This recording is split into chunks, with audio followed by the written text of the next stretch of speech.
If building a seven-figure business is or has been your goal, you've probably thought about what it would feel like when you finally hit that goal. Well, in this video, I'm just going to tell you.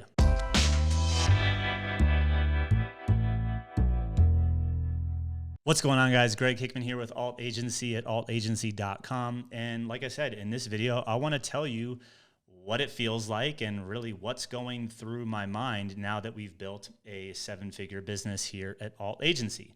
Now, I'm not recording this video to brag in any way. I'm sharing it because it has been a goal of mine to build a seven-figure business. And I'm going to do another video as to why that's an important goal and how you can kind of define success for yourself in the coming weeks.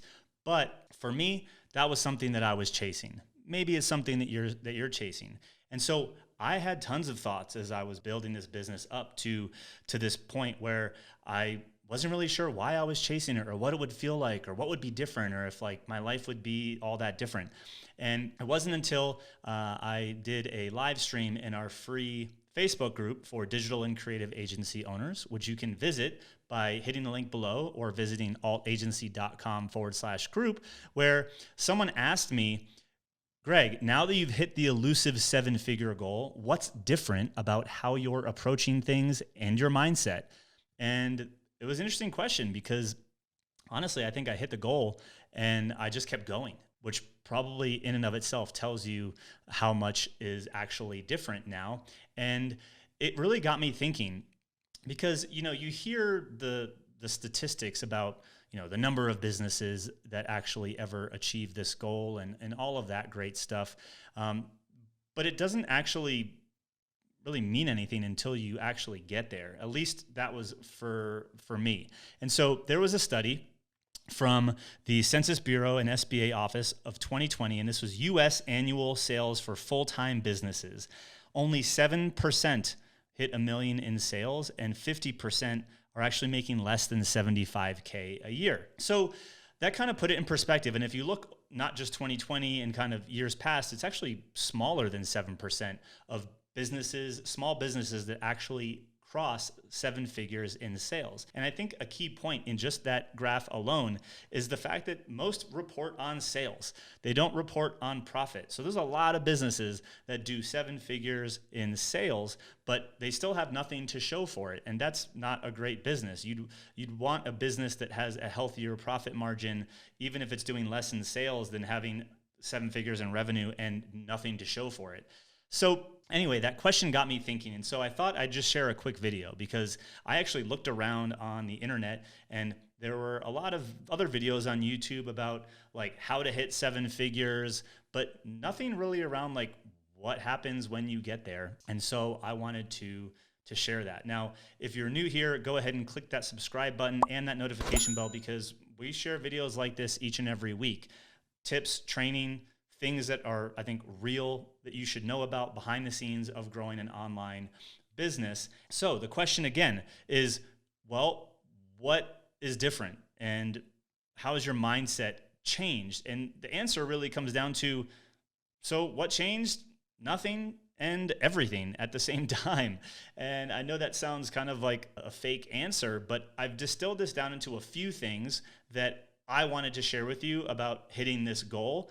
Because if this is your goal, for better or for worse, if it's the right goal for you or not, I kind of want to let you see around the corner as to some things that are probably going to go through your mind because they're going through mine. And to validate my thoughts, I went and talked to a handful of my own coaches, mentors, and peers that I've been on this journey with that have also crossed this milestone in the last couple of years to see if I was abnormal in thinking these things and or not. And moral of the story is, if you hit this goal, you're likely going to be thinking around the exact same things that I am, at least some of them. So if you've crossed the seven-figure mark, I'd love to know in the comments of what else you would add to this list. So let's just jump right in. Thing number one is it's not automatic now. I think some people, and maybe this is just me, I'll expose myself on this one. You scroll through Facebook or you scroll through Instagram and you see these other people that are hitting these goals or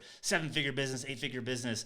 And it's like they hit it and it's just, okay, well now automatically they're going to have, their business is always going to do 7 figures. No, if we stopped doing what we were doing, we wouldn't just automatically make 7 figures again. That's not how most businesses are designed. Yes, you want to have, revenue streams that are recurring, and you want to have, some predictability in that, but you still need to do all of the things that allows you to generate that business. You need to be attracting new leads. You need to be converting those leads into prospects. You need to be converting those prospects into clients. And then you need to be serving those clients and helping those clients get results and helping them upgrade and spend more money with you and buy other things and have your team help you and not work nights and weekends and be a slave to your business. Like, there's a lot of things that go into running, building, and maintaining this, especially if you want to keep growing, which we would like to. So just because someone made 7 figures in 1 year doesn't mean they're automatically going to do it again. So you got to get back to work. Thing number 2 is, it's not about doing new things. This is the kind of the mantra that I've been sharing with our team, because if we run the numbers and do all of our projections, we don't really need to learn tons of new stuff and or implement tons of new strategies to even double our business. We actually just need to do more of the things that were working and cut out the stuff that wasn't and make those small incremental improvements. What's amazing about this is that, sweet, I don't need to worry about the latest shiny object because I have a system and a structure that is scalable from acquisition to fulfillment to all the things. And it's really about the subtle little tweaks, the adjustments to make each of those areas 1% better each and every day, and we'll hit the goal. So that was refreshing in one way. But on the flip side, when you think about it, when you don't get to do new things, if it's not about doing new things, that means you got to keep doing a lot of the same things over and over again. And for some people, I think that's boring. I definitely go through waves of, man, like, I'm kind of bored, but then I have to kind of reorient myself into the other areas of growth that I need to grow in, which I'll be talking about: leadership and vision and helping internal team members grow versus me doing everything, helping other people become the best version of themselves. So you could be super excited that there's not a lot of new things that you need to do, but you could also kind of go into a spiral of trying to experiment with new things because it might start to feel boring for you. So thing number 3 is, now I'm focused on developing leaders to replace me. Our sales team is growing. Our client success team is growing. We're in the process of hiring for help in and around marketing to make my life easier. So the focus now is, how do I double our business or keep growing our business without Greg having to do all of the things? And that means getting the appropriate team members in place. Now, you don't need a massive team to grow to 7 figures and beyond, but you're going to have some help, and you're probably going to have some dedicated help, like full-time employees, and you're probably going to work with some contractors and things like that to be in a position to maintain and keep growing your business without you being the bottleneck. So your focus of, hey, being maybe the salesperson or being a key piece of fulfillment needs to shift to, I need to help these other people replace me. And that means developing other people and coaching internally versus just externally. So I thought that was a really interesting thing now, is I'm now focused way more on my team and making them better than necessarily me going to acquire a ton more skills. And in doing so, I'm up-leveling myself as a leader. Thing number 4 is, really, I'm just optimizing for 3 things. I'm optimizing for self-care, product, and profit. I don't really care what other people are doing. We know our numbers, and we know the numbers that we want to grow to. And I know how many hours I want to be working. I don't care how many hours you work or the next guru or whatever. I'm focused on us and our clients. And I know that I have a set number of hours that I'm able to work on projects because I have 2 kids. I have hobbies and interests, and I want to not sacrifice my lifestyle while making a mark and helping tons of other people build a business that they enjoy too. So I'm very optimizing my business for self-care, my routines, my rituals, my hobbies, like mountain biking. I'm optimizing for continuing to make our product and our programs and our services better, and that all of those are delivered with really strong profit margins so we can continue to have a healthy business. And I would encourage you to do the same thing. Thing number 5 is really being more focused on our clients' needs versus competition. I think this is a big one. We have a saying, it's like emulate and then innovate. And some people call it R&D, replicate and duplicate. And in the early stages, when it comes to funnels and structure of your services and programs, yeah, it makes a lot of sense to model other people that are ahead of you. But as you start gaining traction, and I feel like, for the lack of a better milestone, 7 figures is it for us. I'm way less focused on what other people are doing now than how I can make the tweaks that are optimized for me and my team and also our clients. So instead of going to see, hey, here's what other coach or mentor or agency is doing, I'm saying, hey, clients, would this be useful? What do you think about this? Do you value this more than this? And I'm making the adjustments to our offering based on the clients we actually have, because we want more people like them. So it's not necessarily about modeling what other people are doing. It's about working with the people that are already paying you to design what they need in a way that you want to deliver it, that gives all the things to you that you hoped to get out of running your own business. So I thought that was kind of an interesting tipping point, is I'm way more interested on the feedback from clients to take this thing to the next level than maybe the next guru. Thing number 6 is to design for the desire zone, AKA fun and done. Look, we have a big mission to help a lot of people, a lot of digital and creative agency owners, to build a business that serves them and not the other way around. But I don't want to be a slave to my business, and I don't want our clients to be a slave to their business. And that's kind of why we're here.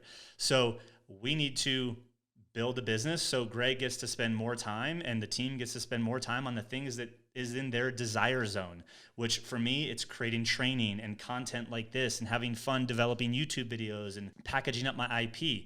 And then also the fun stuff, which is like, hey, I want to take off Fridays and go mountain biking early and then be able to pick my kids up from school early.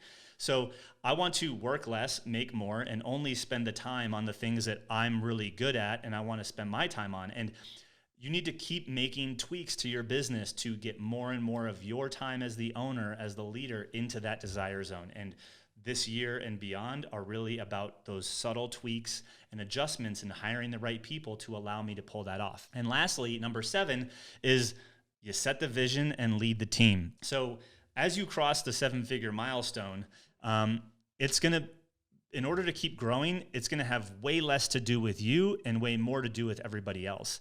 And so you need to be clear as to where you're going and why and what it's going to look like, and get the team behind that vision and then help them get you there. So it's not necessarily about, hey guys, here's the vision, here's how I'm going to do it. It's, hey guys, here's the vision, get us there. And then leading them and coaching them to helping you achieve that goal. Because that's going to help you stay in kind of that desire zone for yourself, build them up as leaders, get more skin in the game, and probably get way more fulfillment out of their job day in and day out, so that you can hit all of the goals that you guys have for yourselves. So that's what's going through my mind. That's what's changed now that we've built a 7-figure business. And as the time of recording this, we just finished Q1 of this year, and we're on pace to surpass the goal from last year. So I'm really excited about where things are going. We're not slowing down, but it's not about doing new things. And hopefully, if this is a goal that you've been chasing, these thoughts and these things might give you some insight into what it might feel like when you get there, and if those are things that you even want to be experiencing and having to deal with once you've gotten there. Because I feel like as entrepreneurs, one, you'll never exceed the business will never exceed your own capacity to grow as an entrepreneur. So you always have to keep growing. If you're not growing, you're dying. And so if at some point you want to stop, I don't necessarily think that that's going to be what most agency owners are probably going to either try to sell their business, if it's even sellable at that, and or they just shut the doors. So I feel like there's a certain mentality of person that wants to grow past a 7-figure mark, and you have to be growth oriented, not just your own growth, but your team's growth. And I think really discipline. Hopefully this insight is helpful to you on your journey, if that is your goal.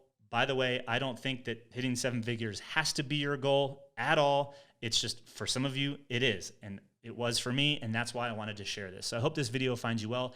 If you want to get more free training about systematizing and all of the things that lead to a healthy, sustainable, repeatable business, then make sure you're in our free Facebook group, altagency.com/group. The link is in the description below. If you have a 7-figure business, I want to know in the comment section, what things would you add to this list to share with the person who's on this journey, trying to hit this elusive goal that less than 7% of businesses in the United States hit. Other than that, hope you guys enjoy this. I'll see you in the next one.